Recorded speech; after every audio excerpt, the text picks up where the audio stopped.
The rain was pouring heavily in Abuja as Kemi rushed through the crowded bus terminal, clutching her phone and a crumpled piece of paper. She was already 30 minutes late for what she thought would be her final job interview of the week. As a single mother who had been unemployed for 3 months, this cleaning job at a small tech company was her last hope before her rent was due. Little did she know, the man she was about to meet would change her life forever, but not in the way she expected. Kemi arrived at the sleek glass building, water dripping from her worn jacket. The security guard looked at her skeptically as she explained she was there for an interview. "Cleaning position?" he asked, pointing toward the service elevator. "Third floor. Ask for Mr. David." As she stepped out of the elevator, soaking wet and nervous, she saw a man in a simple polo shirt and jeans mopping the hallway. He looked up as she approached, and their eyes met. He was tall, with kind eyes and a warm smile that immediately put her at ease. "Excuse me," Kemi said, trying to smooth down her damp hair. "I'm looking for Mr. David. I'm here about the cleaning position." The man paused, leaning on his mop. "You must be Kemi. I am David," he said, extending his hand. "Sorry about the mess here. We are short-staffed today." Kemi was surprised. Most employers she had met recently had been cold and dismissive, but David seemed genuinely friendly. "Thank you for meeting with me, sir. I know I am late, but the buses were delayed because of the rain." David smiled. "Don't worry about it. These things happen. Tell me, why do you want this job?" As they talked, Kemi found herself being unusually honest. Maybe it was his easy manner, or maybe she was just tired of pretending everything was fine. "I have a 7-year-old daughter and we've been struggling since I lost my last job. I am not looking for charity, just a chance to work hard and provide for her." David nodded thoughtfully. "I respect that. The position is yours if you want it. Can you start tomorrow?" Kemi's eyes widened. "Just like that? Don't you want to check my references or..." "Sometimes you can tell a lot about a person just by talking to them," David said. "I have a good feeling about you." Over the next few weeks, Kemi settled into a new routine. She worked the early morning shift, cleaning offices before the employees arrived. David was always there, sometimes mopping, sometimes fixing broken equipment, sometimes just organizing supplies. They developed an easy friendship, chatting during their breaks about everything from their favorite Nigerian movies to their dreams for the future. "You know," David said one morning as they shared tea in the small break room, "you are overqualified for this job. You have a business degree, right?" Kemi shrugged. "Degrees don't pay the bills. Besides, honest work is honest work." "What would you do if you could do anything?" David asked. Kemi's eyes lit up. "I would love to start my own catering business. I've always been good at cooking and I have so many ideas. But starting a business requires capital I don't have." David listened intently, asking thoughtful questions about her business plans. Kemi found herself sharing dreams she had barely admitted to herself. "What about you?" she asked. "Are you planning to work in maintenance forever?" David hesitated for a moment. "I am exploring different opportunities. This job gives me perspective on how businesses really operate from the ground up." Their friendship deepened over the following weeks. David would sometimes bring extra lunch to share, and Kemi would save him portions of the snacks she had made for her daughter. They developed inside jokes and looked forward to their morning conversations. One day, Kemi's daughter Amara got sick at school. Panicking, Kemi called David, not knowing who else to turn to. "I am so sorry, but I have to leave. My daughter has a fever." "Go," David said immediately. "Take care of her. Don't worry about work." "But I can't afford to lose this job." "Kemi, go. Your daughter needs you. We'll figure out the work later." That evening, David showed up at Kemi's small apartment with medicine and soup. I hope you don't mind, he said. I wanted to make sure Amara was okay. Amara, despite being sick, was charmed by David's gentle manner and the funny stories he told. As Kemi watched them together, she felt something shift in her heart. 3 months into the job, everything changed on a Tuesday morning. Kemi arrived at work early to find the building buzzing with unusual activity. Men in expensive suits were walking through the hallways, and there were photographers setting up the main conference room. "What's going on?" she asked Sarah, the receptionist. "Oh, you don't know? The real CEO is coming today, David Okoro, the billionaire.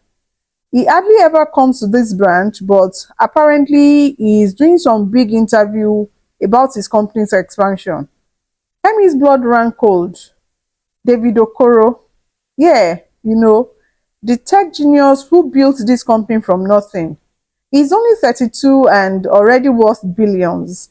They say he's very private, doesn't like publicity much. Kemi's mind was racing. It couldn't be the same David. David was a maintenance worker who mopped floors and fixed broken printers. But as she moved through her cleaning routine, a terrible suspicion began to grow. She found herself hiding in a supply closet when she heard familiar voices approaching. Through the crack in the door, she saw her David, but he was wearing an expensive suit and was surrounded by executives angry on his every word. "Miss Okoro, the quarterly reports show exceptional growth in our cleaning and maintenance efficiency programs," one of them was saying. "Good," David replied in the same warm voice she knew so well. "I told you that understanding every aspect of our business operations was crucial. You can't manage what you don't understand." Kemi's world tilted. The man she had been sharing tea and drinks with for months was one of the richest men in Nigeria, and he had been lying to her the entire time. That evening, Kemi waited in the break room long after her shift ended. When David appeared, still in his maintenance clothes, she was sitting at their usual table with her hands crossed. "We need to talk," she said quietly. David's face immediately showed he knew he had been found out. "Kemi, I can explain. Can you?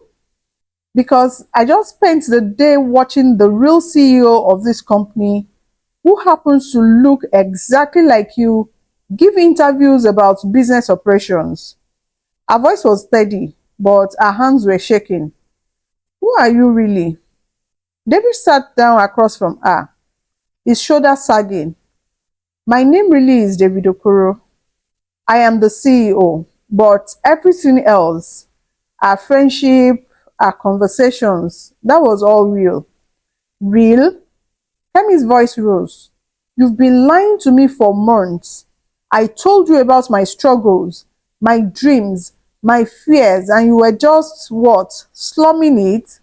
Playing pretend?" "No, it wasn't like that." David's voice was urgent. "Kemi, please, let me explain. I started working in maintenance because I wanted to understand how this company really operates. I've been doing it for 6 months in different branches. It was supposed to be temporary. And you just happened to hire the poor single mother for entertainment. I hired you because you needed the job and you deserved it. And I kept working alongside you because," he paused, looking directly into her eyes, "because for the first time in my adult life, someone was talking to me as just David, not as a CEO, not as a billionaire, not as someone who could do something for them, just as me." Kemi stood up abruptly. "I trusted you. I shared things with you that I have never told anyone, and you were just studying me like some kind of experiment. That's not true, isn't it? The rich man playing poor to see how the other half lives." Tears were forming in her eyes already. "I actually thought, God, I'm so stupid." "Thought what?" David asked softly. I thought we were friends. I thought maybe. She shook her head. It doesn't matter. I quit. Kemi, please. But she was already walking away. The next few weeks were torture for both of them. Kemi threw herself into job hunting, but word had somehow gotten out about her connection to David Okoro, and potential employers either wanted to hire her for the wrong reasons or were suspicious of why she had left such a prestigious position. David, meanwhile, was miserable. He had returned to his executive duties full-time, but the work felt hollow. His assistant noticed he was distracted during meetings, and his mother, a sharp woman who had built her own business empire, cornered him at a family dinner. "What is wrong with you?" she demanded. "You have been walking around like someone died." "It's complicated, Mom." "Is it about a woman?" David's silence was answer enough. "Tell me," his mother said, her voice gentler. So David told her everything about the maintenance job, about Kemi, about how he had fallen in love with someone who now couldn't stand the sight of him. His mother was quiet for a long moment. "You lied to her." "I was protecting my privacy." "You lied to her," she repeated firmly. "This woman shared her struggles with you, trusted you with her dreams, and you lied to her. Why would you expect her to trust you now?" Meanwhile, Kemi was struggling in ways she hadn't expected. It wasn't just the job situation, it was that she missed David terribly. She missed their morning conversations, his gentle humor, the way he listened when she talked about her dreams. She had fallen in love with him, and that love hadn't disappeared just because she had learned who he really was. If anything, it made everything more confusing and painful. The situation became more complicated when a gossip blogger somehow got photos of David in his maintenance clothes with Femi. The story exploded across Nigerian social media. Billionaire CEO's secret double life. Was he slumming with staff? The headlines were brutal. Rich man's poor disguise. CEO cosplaying dress up. Billionaire's cleaning lady romance. Kemi's photo was everywhere, with speculation about whether she had known who he was, whether she was a gold digger, whether the whole thing was a publicity stunt. Her daughter, Amara, came home from school in tears because other children were teasing her about the stories. "Mommy, why are people saying mean things about you?" Amara asked. Kemi held her daughter close, feeling the weight of unwanted attention crushing down on them. This was exactly why she had never wanted to get involved with someone from a different world. David, seeing the media circles destroying Femi's privacy, was furious. He called an emergency press conference. "I want to address the recent stories about my personal life," he said, facing a room full of reporters. "6 months ago, I made a decision to work alongside our maintenance staff to better understand our company operations. During that time, I met an exceptional woman named Kemi Adebayo. She is hardworking, intelligent, and devoted to her daughter. Any suggestion that she knew about my identity or had ulterior motives is completely false. She deserves respect, not the harassment she's been receiving. I'm asking you to leave her and her family alone." But the damage was done. Kemi felt more exposed and vulnerable than ever.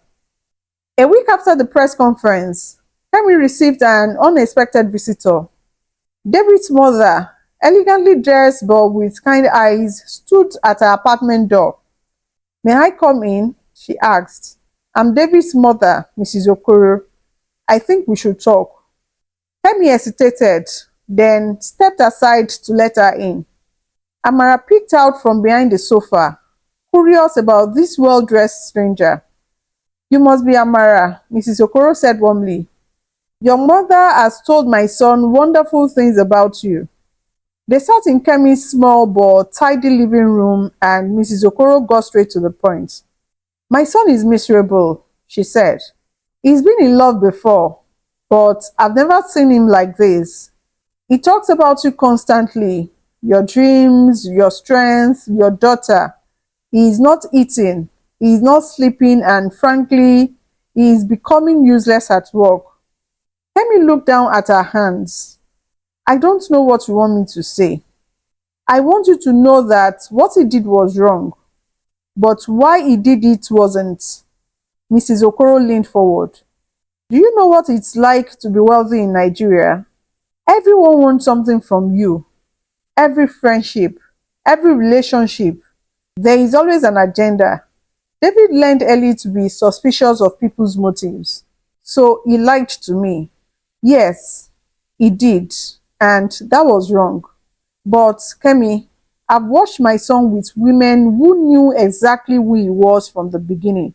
They laughed at his jokes because he was rich. They shared his interests because he was powerful. They loved him because of what he could provide. You fell in love with David, the maintenance worker who brought you soup when your daughter was sick." Kemi felt tears welling up. "It doesn't matter now. Too much has happened." "Doesn't it?" Mrs. Okoro asked gently.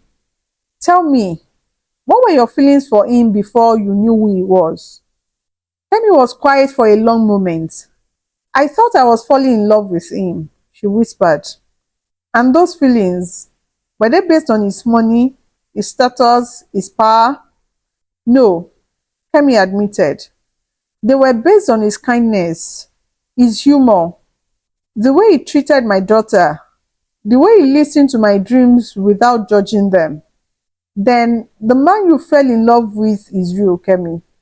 His name might be more complicated than you thought, but his art, that's the same art that shared tea with you every morning." 2 days later, Kemi received a call from Sarah, the receptionist at the company. "Kemi, you need to come to the office. There is something here for you." "I don't work there anymore, Sarah. Just please come. Trust me." When Kemi arrived at the building, Sarah led her to the conference room. Inside, she found something that took her breath away. A fully equipped commercial kitchen, complete with industrial ovens, prep stations, and every piece of equipment she had ever dreamed of having for her catering business. David was standing in the corner, nervous and hopeful. "Before you say anything," he said quickly, "this isn't about the money. I mean, it is about money, but not the way you think." He took a deep breath. "You told me your dream was to start a catering business. You had plans, ideas, recipe. This is your kitchen, Kemi. The business license is in your name. The equipment is yours, and there is enough capital to run it for 2 years." Kemi walked around the kitchen, touching the gleaming surfaces, unable to speak. "I'm not trying to buy your forgiveness," David continued. "I'm trying to show you that I believed in your dreams when I was David, the maintenance worker, and I believe in them now. This is what I should have done from the beginning. Supported your dreams instead of hiding who I was." "David," Kemi's voice was barely a whisper, "I know I lied to you. I know I broke your trust. But Kemi, every single conversation we had, every moment we shared, every feeling I developed for you, that was all real. I didn't fall in love with you because you needed rescuing. I fell in love with you because you are strong and kind, and you make me want to be better than I am." Kemi turned to face him, tears streaming down her face. "I missed you," she admitted. "I tried not to, but I missed you so much." David stepped closer. "I missed you too. I miss our morning conversations. I miss the way you laugh. I miss watching you with Amara. I miss feeling like just David." "You are just David," Kemi said softly. "David who brought soup when my daughter was sick. David who listened to my dreams. David who made me feel like those dreams were possible." She paused. But you're also David, who owns buildings and gives press conferences and has a life I can't even imagine. Then let me show you, David said. Let me show you that world, and you can decide if there is a place for us in it. But more importantly, let me be part of your world. Let me help you build this business, not because I am rich, but because I believe in you.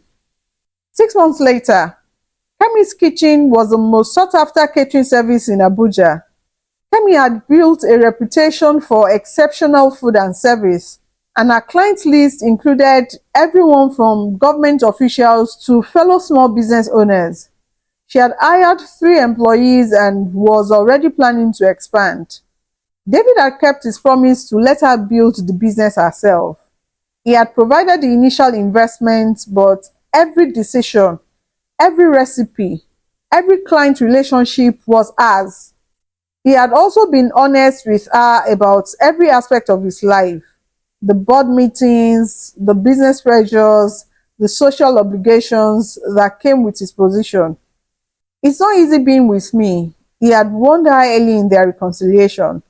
There are always cameras, always speculation, always people with opinions about our relationship. Then we'll face it together, Kemi had replied. But no more lies. No more pretending to be someone you are not. Their relationship developed slowly, carefully. David spent time with Amara not as a wealthy CEO, but as the man who had helped with her homework and told her bedtime stories. Kemi gradually met David's family and friends, navigating the complex social dynamics of his world while staying true to herself. The media attention never completely disappeared, but it evolved. Instead of gossip about the billionaire and his cleaning lady, stories began to focus on Kemi's successful business and their genuine partnership. One evening, as they sat in Kemi's apartment, David had bought a mansion, but they often chose the comfort of a small, cozy home. Amara fell asleep between them while they watched the movie. You know what I love most about this? David said quietly, careful not to wake Amara. What? This feels real. More real than anything in my life ever has. Kemi smiled, leaning into his shoulder. It is real. All of it. The good parts and the complicated parts and everything in between. Even the part where I am a billionaire CEO, especially that part, Kemi said. Because now I know that is just one part of who you are. You are also the man who mops floor to understand his business better. You are the man who brings soup to sick children. You are the man who believes in other people's dreams. A year later, David proposed not with a grand public gesture but quietly, in the kitchen of Kemi's restaurant after closing time. It was just the two of them, surrounded by the success they had built together. I have something to ask, he said, getting down on one knee among the prep tables and industrial dishwashers. David, what are you doing? I'm asking the woman I love, the woman who knew me when I was just David with a mop bucket, if she will marry me. Not the CEO, not the billionaire, but me, the man who loves you and your daughter more than anything in this world.